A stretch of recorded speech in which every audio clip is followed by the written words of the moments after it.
Students, Gauss का chapter आपको समझने से पहले सबसे पहले हमें करना होगा कि एरिया वेक्टर क्या होता है। एरिया वेक्टर को अंडरस्टैंड करने के लिए हमने एग्जांपल लिया, हमने पेपर लिया है। यहाँ पे देखो, पेपर के हम दो फेसेस लेते हैं, एक ये वाला फेस और ये वाला फेस, दो फेसेस हैं इसके। अगर मैं बोलूं इस सरफेस का, इस वाले सरफेस का एरिया वेक्टर कहाँ को होगा, तो आप क्या कहोगे, सर ये एक सरफेस है और इस सरफेस पे अगर मैं 90 डिग्री का एंगल बनाऊंगा आउटवर्ड डायरेक्शन को, तो वो होगा उसका एरिया वेक्टर। तो इसका एरिया वेक्टर कहां को होगा, इसका एरिया वेक्टर इसके इस तरह होगा, 90 डिग्री का एंगल ऊपर को बनाएगा। इसी तरीके से इसका बैक फेस ले लेते हैं, ये वाला।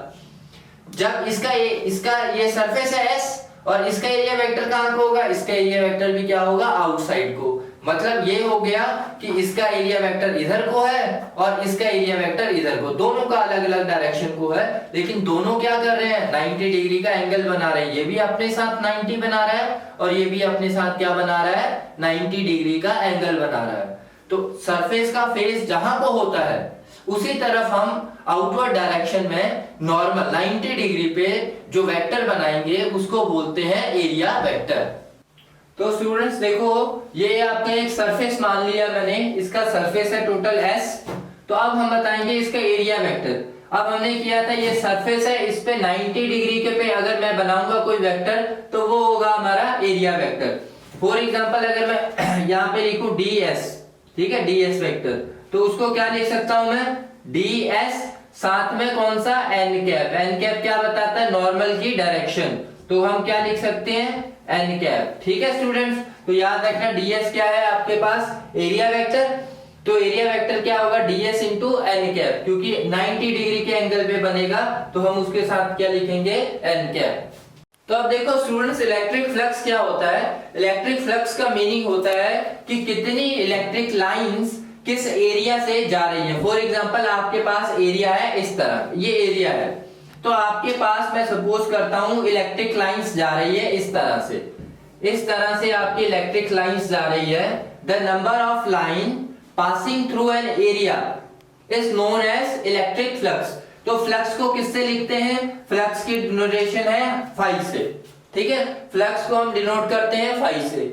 फाई इक्वल टू क्या होगा, किस किस पे डिपेंड कर रहा है, देखो स्टूडेंट्स, एक इलेक्ट्रिक फील्ड पे, कि जितनी इलेक्ट्रिक फील्ड की लाइनें जाएंगी उतना इसका क्या होगा, फ्लक्स होगा। देखो स्टूडेंट्स, यहाँ पे जा रही 1 2 3 4 5 6 लाइंस जा रही है, तो इसका E है 6 लाइंस पे डिपेंड करता है। अगर मैं इसी पॉइंट से 2 लाइनें भेजता तो हमारा क्या होता, फ्लक्स कम हो जाता, ठीक है। तो ये 6 लाइनों की वजह से फ्लक्स पैदा हुआ है, और अगर मैं 2 लाइनें भेजता तो 2 लाइनों की वजह से फ्लक्स पैदा होता। तो इसका मतलब फ्लक्स सीधे तरीके से E पे डिपेंड करता है। आप जितना ज्यादा E भेजोगे उतना ही ज्यादा क्या होगा, फ्लक्स पैदा होगा। दूसरा क्या है स्टूडेंट्स, आपके पास एरिया।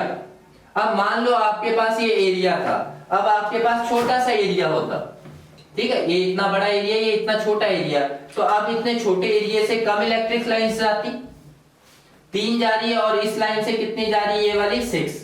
तो इसका मतलब जितना बड़ा एरिया होगा उतना ही ज्यादा क्या होगा, फ्लक्स, क्योंकि उतनी ही ज्यादा उसमें से क्या जाएंगी, इलेक्ट्रिक लाइंस जाएंगी, ठीक है। तो इसका मतलब एरिया पे डिपेंड करता है, इलेक्ट्रिक फील्ड पे डिपेंड करता है, और एक तीसरी चीज है जिस पे डिपेंड करता है, वो करता है इसकी रोटेशन पे। तो स्टूडेंट्स आप देखो, फॉर एग्जांपल ये है आपका एरिया ए, ठीक है, इस तरह से ये पूरा एरिया ए है।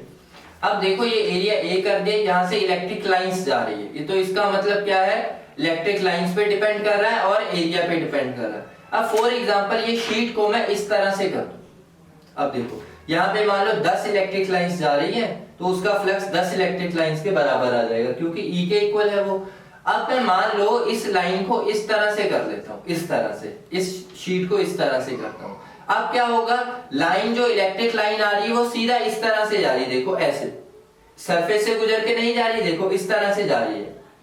अगर ये सीधा होता ये इससे गुजर के जाती, अगर ये इस तरह से टर्न हो चुका तो इसका मतलब ये इसमें से नहीं जा रही, तो इसका फ्लक्स क्या हो जाएगा, कम। इसका मतलब इस एरिया के रोटेशन से भी फ्लक्स पे डिपेंड कर रहा है। तो अब हम कैसे करेंगे कि मैक्सिमम और मिनिमम कब होगा फ्लक्स, तो फॉर एग्जांपल ऐसे है, तो इससे में सबसे ज्यादा इलेक्ट्रिक लाइंस जाएंगी, ठीक है। इस केस में सबसे ज्यादा इलेक्ट्रिक लाइंस जाएंगी। और ये कौन से एंगल पे हो रहा है, ये देख लो, मान लो ये सरफेस है आपका और सरफेस कितना एंगल बना रहा है, ये देखो 90। हमने पढ़ा था सरफेस हमेशा बाहर को आउटवर्ड एरिया वेक्टर होता है। एरिया वेक्टर इधर को, इलेक्ट्रिक लाइंस भी आ रही है इधर को, देखो एरिया वेक्टर भी इधर को, इलेक्ट्रिक लाइंस भी इधर को, दोनों के बीच एंगल क्या हुआ, 0। अगर एंगल 0 है इसका मतलब फ्लक्स मैक्सिमम है। इस केस में करते हैं, देखो अब इसका एरिया वेक्टर कहां को है, ऊपर को, और लाइन कैसे जा रही, ऐसे। अब एक भी लाइन इस सरफेस से गुजर के नहीं जा रही, अगर इसमें से इलेक्ट्रिक लाइन नहीं जाएगी तो फ्लक्स क्या होगा, 0।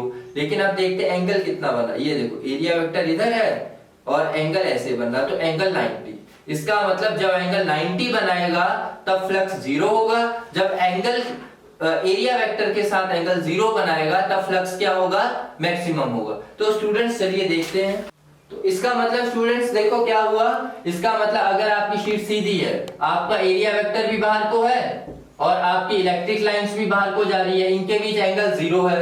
इसका मतलब थीटा 0 पे आपका फाई क्या आ रहा है, मैक्सिमम आ रहा है, ठीक है। फाई क्या आ रहा है आपका, मैक्सिमम आ रहा है। अब एक ट्रिग्नोमेट्रिक फंक्शन बताओ जो 0 पे तो मैक्सिमम आए, लेकिन आपका जैसे ही हम 90 डिग्री एंगल बना रहे, जब हम शीट को इस तरह से रख देते हैं तब आपकी इलेक्ट्रिक लाइन इसमें से नहीं जा रही, तो थीटा 90 पे आपका क्या आ जाए, फाई 0 आ जाए। तो ऐसा कौन सा वो ट्रिग्नोमेट्रिक फंक्शन है, तो वहां पे आता है cos थीटा, बिकॉज cos जो 0 होता है वो होता है 1 और cos 90 होता है वो है 0। इसका मतलब phi E S cos theta होगा। तीन चीजों पे डिपेंड कर रहा है, एक ई पे, दूसरा एस पे, तीसरा किस पे कर रहा है, cos थीटा पे। अब हमें पता है अगर cos थीटा हटता है तो क्या लगता है, डॉट प्रोडक्ट, तो हम फाई को क्या लिख सकते हैं, E डॉट एस। ठीक है स्टूडेंट्स, तो ये था हमारा इलेक्ट्रिक फ्लक्स। तो स्टूडेंट्स अब हम इलेक्ट्रिक फ्लक्स निकालेंगे अकॉर्डिंग टू डेफिनेशन। अब देखो हमारे पास एरिया है, टोटल मैंने बड़ा सा एरिया ले लिया। अब मैंने उसमें से क्या किया, एक छोटा सा पार्ट उठा लिया, क्योंकि हम क्या करते हैं फिजिक्स में, हम छोटा सा पार्ट उठाते हैं, उसकी फिर इंटीग्रेशन करते हैं, उससे हमारा टोटल इलेक्ट्रिक फ्लक्स आ जाता है। तो अब ये छोटे से पार्ट है, इसका मैंने मान लिया सरफेस ds मान लिया। तो ds है तो इसके लिए स्मॉल आपका क्या आ जाएगा, फ्लक्स, तो यहाँ पे क्या आएगा, df। अगर मैं टोटल कैलकुलेट करना चाहता हूं तो दोनों तरफ क्या करूंगा, इंटीग्रेशन। तो हमारा क्या होना चाहिए फ्लक्स में, देखो पूरा क्लोज सरफेस है, तो यहाँ पे क्या आ जाएगा इसका ऑप्शन, ये क्लोज, इसका मतलब क्लोज सरफेस है। अब यहाँ पे क्या आएगा, डी फाई की इंटीग्रेशन फाई आ जाएगी, ये आएगा आपका ई डॉट ds। यहाँ पे क्या कह सकते हो आप कि फ्लक्स किसके इक्वल है, देखो डेफिनेशन यहीं से बनेगी, फ्लक्स किसके इक्वल है, surface integral of a electric field. ये देखो सरफेस है, ठीक है, लाइन नहीं है, सरफेस है, तो यहाँ पे आप कह सकते हो क्या है, surface integral of electric field. ठीक है स्टूडेंट्स, तो फाई आ गया ई डॉट एस। अब हम करेंगे गॉस के अकॉर्डिंग फ्लक्स किसके इक्वल। देखो अकॉर्डिंग टू गॉस, गॉस ने क्या बोला, हमने डेफिनेशन के अकॉर्डिंग पढ़ा, जो फाई था हमारा वो था ई डॉट ds, ये चीज था। अब देखो गॉस ने क्या बोला, कहता टोटल फ्लक्स किसके इक्वल होगा, वो कहता 1 bye epsilon not times total charge. कहता है जितना आपका चार्ज होगा उसमें, और 1 बाय एप्सिलॉन नॉट टाइम से आप मल्टीप्लाई कर दोगे तो फ्लक्स उसके इक्वल आ जाएगा। तो अगर हम इन दोनों को कंपेयर करें, देखो इन दोनों को कंपेयर करें तो हमारा क्या निकलता है, फाई इसके इक्वल और फाई इसके इक्वल। तो यहां से हमारा निकलेगा E dot ds equal to q by epsilon naught, ये चीज आपकी बन जाएगी, देखो एप्सिलॉन नॉट। ठीक है, ये आपका एक तरह से फ्लक्स का रिजल्ट बन गया। ये हमारे बहुत बार न्यूमेरिकल्स में भी काम आएगा और वैसे आर्टिकल्स भी इसके रिगार्डिंग हम प्रूफ करेंगे। अब देखो स्टूडेंट्स, हम गॉस लॉ को प्रूफ करेंगे।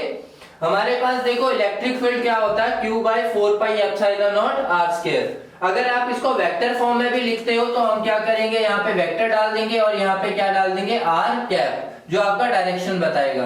पर हम इसको मैग्नीट्यूड में यूज करेंगे तो हम इसको लिख लेते हैं ई वेक्टर को q by 4 pi epsilon naught, और आपका यहाँ पे आ जाएगा r स्क्वायर। ये चीज हमने वेक्टर, हमने मैग्नीट्यूड फॉर्म में ली है।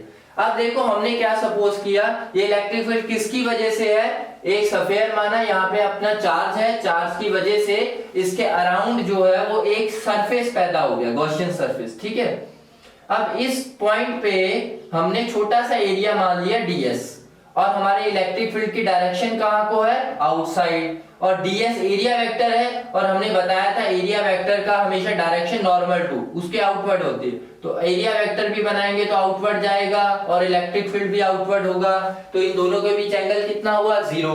तो यहाँ पे देखो अकॉर्डिंग टू डेफिनेशन फ्लक्स किसके इक्वल था, E डॉट ds। इसका मतलब आपका क्या आया, दोनों के बीच एंगल क्या है, E और ds दोनों के बीच एंगल 0 है, तो दोनों के बीच आ गया आपका EDS आपके पास cos थीटा। ठीक है, जब आपने cos थीटा लगाया तब आप ये वेक्टर्स को हटा दोगे, क्योंकि तब हमने उनके बीच का स्केलर में कन्वर्ट कर दिया। अब cos थीटा एंगल कितना है, इसका एंगल है हमारे पास 0, cos 0 कितना होता है 1, तो यहाँ पे लिख लो आप cos 0 इक्वल टू 1, तो यहाँ पे 1 आ जाएगा, तो ये बनेगा EDS। ठीक है, अब एक चीज देखो, इलेक्ट्रिक फील्ड है, इलेक्ट्रिक फील्ड हम बाहर लिख सकते हैं क्योंकि इलेक्ट्रिक फील्ड इसमें कांस्टेंट है, तो अगर मैं इलेक्ट्रिक फील्ड की वैल्यू बाहर आ गया तो अंदर हमारे पास बचेगा ds। ठीक है स्टूडेंट्स, अब देखो E की वैल्यू क्या है, E हमारे पास क्या है, q by 4 pi epsilon naught r square, तो इसकी जगह पे हमने q by 4 pi epsilon naught r square put कर दिया, और ds है हमारे पास। अब देखो एक चीज ध्यान से देखो, ds है इतना सा एरिया, ठीक है, अगर हम इसको इंटीग्रेट करेंगे इसका मतलब ये पूरा आएगा, ये पूरा क्या है, सफेयर। अगर सफेयर का एरिया क्या होता है 4 पाई r स्क्वायर, तो हम क्या बोलेंगे, ds हमारा छोटा सा एरिया है, और अगर हमने टोटल निकालना है तो हमें टोटल ये पूरा चाहिए, अगर ये पूरा चाहिए, ये सफेयर है, सफेयर का एरिया कितना होता है 4 पाई r स्क्वायर। अब देखो 4 पाई से 4 पाई कैंसल, r स्क्वायर से r स्क्वायर कैंसल, तो क्या बन गया q by epsilon naught. Phi किसके इक्वल आ गया, q बाय एप्सिलॉन नॉट। हमने क्या बोला था, गॉस लॉ किसके इक्वल है, q बाय एप्सिलॉन नॉट के इक्वल। Thank you.